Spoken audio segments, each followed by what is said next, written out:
With a dizzying drop on Wall Street, we have not seen a day this bad in 3 years. Ugly from the start, and it just kept getting worse, fueled by new fears about jobs and another recession. By the closing bell, the Dow plunged 512 points, down more than 4%. The Dow off more than 1,300 points in just 2 weeks.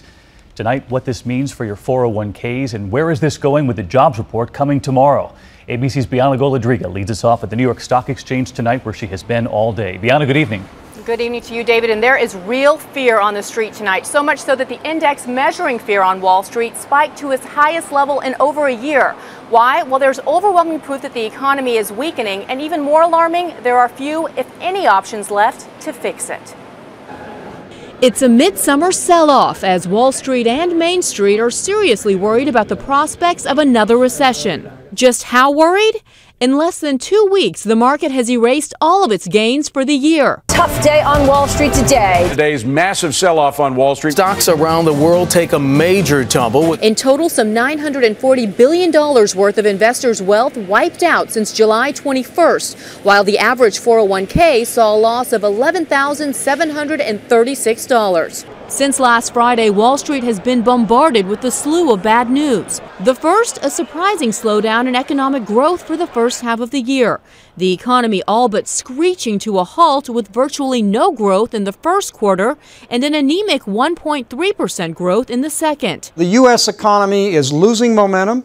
It shows up in the numbers. Investors see those numbers and they think, and I think for good reason, that it's time to move to the sidelines. On Monday came word that manufacturing, a key growth engine for the economy, dropped sharply last month.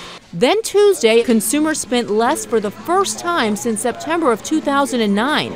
Investors now believe there's a real high probability that the economy will go into another recession. Meantime, fresh concerns over a spike in summer layoffs has everyone wondering what we'll see in tomorrow's July jobs report. After today's massive sell-off, it appears Wall Street is bracing for the worst. I don't think there's any good news. You got to give me a reason to buy stocks.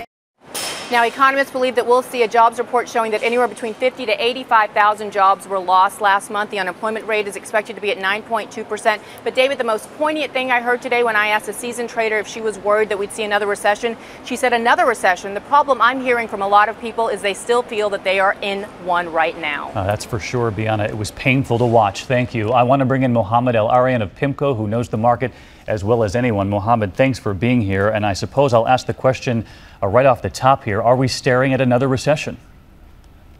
It's a worrisome risk. And it's a risk that's going up for 3 reasons. First, as we heard, the economy is weakening across the board, David. Second, quite a few people have lost trust in Washington. And third, let's not forget that Europe is having a major debt crisis. We are watching Europe very closely, and we heard Bianca report on the jobs numbers that come out tomorrow. This will determine greatly where the market heads on Friday. It will, David. And those monthly numbers go all over the place. But unfortunately, I fear that 2 things are going to happen over the next 3 to 6 months. 1, an already excessive unemployment rate is going to go higher.